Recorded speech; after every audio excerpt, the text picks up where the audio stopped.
All right, so in this, I just want to go over real quick, kind of the quickest way to uh, get through seasonal progression with, the least amount of effort, more or less. So currently on seasonal for BDO, you pick your class. You're going to create your class. I'm not going to go through everything like that. I'm not going to go through quest lines and everything like that. So obviously when you start your seasonal, it's going to put you in one of the three new quest lines. It's going to be through Land of the Morning Light, which is this new zone up here. It's going to put you either in the other new zone down here for that quest line or in the traditional one. I highly recommend trying to get through the traditional one, even though it's going to slow down your leveling. Land of the Morning Light will be slightly better for leveling, of course. It's a newer quest line, gives a lot of quest EXP, and that's not something we see too much in BDO. However, I would normally recommend to new players to finish their basic quest line through Balanos, Calpheon, and Medaya to get your fairy and progress the game more naturally through that. So when you get into seasonal and you start doing your quest lines and everything like that, you're gonna start getting these stones to enhance Naru gear. It's very simple enhancing for this game. The enhancing system is like a couple different Korean MMOs before, where it's like an enhancement system where things can also degrade. Now you're not going to have to worry about that for most of seasonal until you get to your main Tuvala pieces. So just to show you exactly what I mean here, these are the beginner stones. You're never really going to have to worry about running out of these. You're going to have enough to immediately get your Naru pieces to show you exactly what I mean. This is the guy you're going to be talking to a lot of the time. His name is Fugar. And if you look here, I can exchange for Naru pieces. Now, I'm not going to, but if usually when doing the quest line, you would get these items naturally. The quest lines are going to give you a Naru helmet, armor, and everything like that. Do not worry about the accessories. The Naru accessories are pretty useless. They're really not for anything. So just to show people, I'm going to get a Naru helmet right here. And again, you'd have this through the quest line. And with enhancing these, it's going to be the most simple enhancing you're ever going to do in this game. Oh, what the hell did I do? So on these, you're just going to spam click. Naru is going to be very basic. You're going to get some fails and stuff. I would not stress, and I won't stress about running out of these because, again, this is my second one, and I just sit here and click through Naru. This is not something that you really will have to worry about. And you'll see here, I'm just spam clicking until it goes. If it doesn't go, whatever, again, you're going to have so many that it's not going to really matter at the end of it. Now, I'm getting unlucky here. See here, here it is. Nope, failed one. And of course, for the video, it's going to make me sit here and tap forever.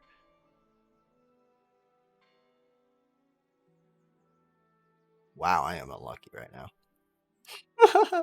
But this just goes to show you, you're not going to run out, essentially, right? So once you get it to pen and you're doing your quest lines and everything like that, you're going to have the choice to convert for a Tuvala piece, which is the main seasonal gear. So I'm going to convert right now. Normally, if you're looking at the season pass, there's going to be certain benchmarks you'll need for certain Naru pieces. But even if you go past that benchmark, you could just talk to your Black Spirit, which this is your Black Spirit, and there'll be another option here for chat, and you'll go through that. But going into the important things on how to progress your seasonal the quickest way possible, as you're doing your quest lines, you'll get aura and everything like that. But one thing to keep in mind is one of the big changes they did to seasonals is these time-filled pieces can be gained from AFK. So if you're someone that doesn't have too much time to play this game, you're actually in for a good benefit for the beginning. Because what you'll end up doing is you'll set up some type of fishing character. I have an actual character set up because, I play this game a lot. But you're going to want to try to go for these season coelacanths. What these are going to allow you to do is for essentially free, for just when your character's AFK and he's getting some, you could exchange one coelacanth for 5 time-filled blackstones. These coelacanths will carry over through different seasons and everything like that. It says it was removed, but it didn't in the last one. Maybe they're going to remove it now. That could be false information. I apologize. However, the main thing to keep in mind is you're going to get so many of these cola cans when you're AFK fishing that you'll be able to exchange them for time-filled blackstones. So for veteran players, a lot of us, day one, we were able to have, day one we did our seasonal, we had so many of these time-filled blackstones that we were able to just go through and pen everything, right? And it's very, very easy for us. So that is one thing that is going to expedite your journey through seasonal, is just having access to so many of these time fields to constantly push your gear. So once you've done your quest lines and everything like that, you're going to be looking to grind to play the game a little bit. I highly recommend doing Sylvia as well, because you're actually going to gain some good stuff from that, and you actually get some decent accessories from it. The big difficulty for new players when they get into this, this whole concept with seasonal, is the accessories. A lot of people are going to understand quickly how to pen their gear and everything like that. It's pretty self-explanatory.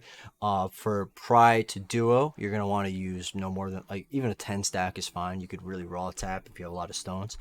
Probably 10, 15 on your first. For duo to try to do around a 30, if not even 20 odds to 30 is really good for a try. You could also use refined stones, which I have none at the moment, to guarantee a try attempt. And after that, TET, you're going to want to run a 40 to 40 to 50s. And for pen, you're going to want to run a 60. So the one thing to keep in mind when enhancing in this game is just to stay disciplined and not try to overstack, because you're just wasting money then. Try to not take it too seriously when you're enhancing. Things will go when they go. It's not a big deal.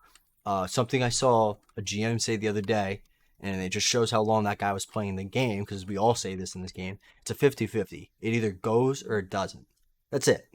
So do not stress about your enhancing, because this system is designed to get you this gear as quickly as possible. Going into the accessories do explode in this game, so you want to be a little bit more careful with them and progress them a little bit slower. A couple things you can keep in mind is you can get a couple decent accessories from quest lines in this game when you're starting out. I think this one gives you a ring. I know Sylvia gives you the earring. So simple gains like that, I might have already had it somewhere else. Simple gains like that will kind of progress you a little bit faster. Finally, a big thing to keep in mind is the season special gift. Now, if you're a returning player, you might have done this a couple times to get your pen kaposhas. The most important pen kaposha is going to be your necklace. It's going to give you the largest AP gain for what it is. Consequently, you most likely want to enhance a necklace last on Tuvala, if not at all, because as soon as you move from seasonal to normal servers, you'll be able to swap your Tuvala accessory for a pen kaposha. And if you try to play this smart, where you don't want to try to enhance every single accessory because you want to get to the normal servers as quickly as possible, because that's where you're going to make the biggest gains.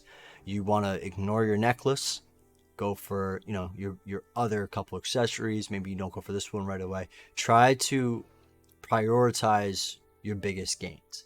So for me, on this seasonal character right now, my biggest gain would be getting rid of these two Naru accessories. Now I'm probably not going to do that because, again, I have been playing this game a while. I'm not worried about that. However, eventually you will get full sets of pen kaposhas, and that will be your almost welfare accessories. That's kind of what players in this game kind of meme about it with. As you progress those, the game will just start coming naturally. You'll start being able to go into spots that you could grind for money. The most notorious right now that makes a ton of money, is probably going to go even more soon, is Centaurus Herd. It's a very, very good spot for money at a very, very low AP spot. AP cap.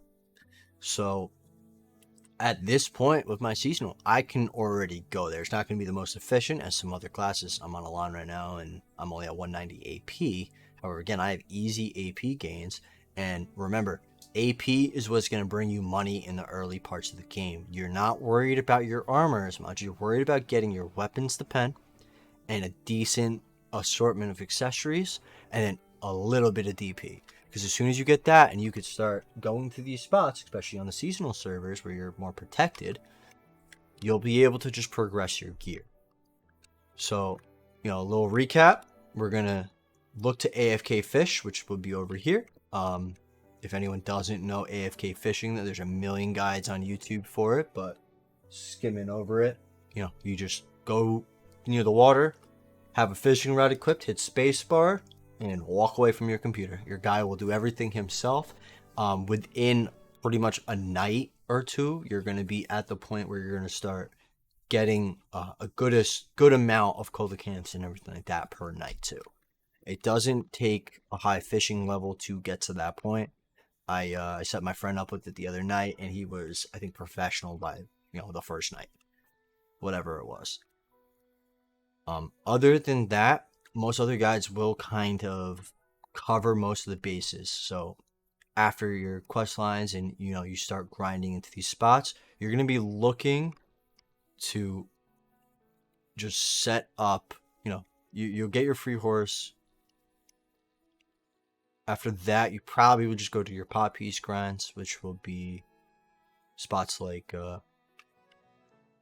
again, there's guides for this all over YouTube. I'm not going to go too much into it, but your Sharia Ruins, your Blood Wolf Settlement, Shuriken Necropolis, Manchung Forest, which is a little bit later, and then your Mana Pot 2, which you don't need as much right away, Ranaros, which is over here in this area.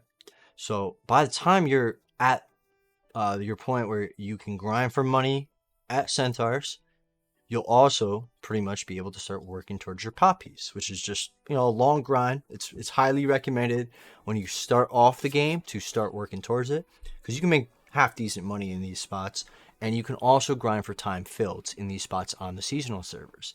So what that will allow you to do is to start progressing your mana pot, which you will need by the mid to end game anyway. This is something that will time gate you a little bit for this game, but you'll be able to start progressing this pretty much right away. It's a very low AP requirement, and this will also let you start getting some artifacts, maybe your melee character or whatever. So that is just a very, very quick way to progress your seasonal. Don't go nuts with your enhancing. Take it one step at a time, and take care, everybody.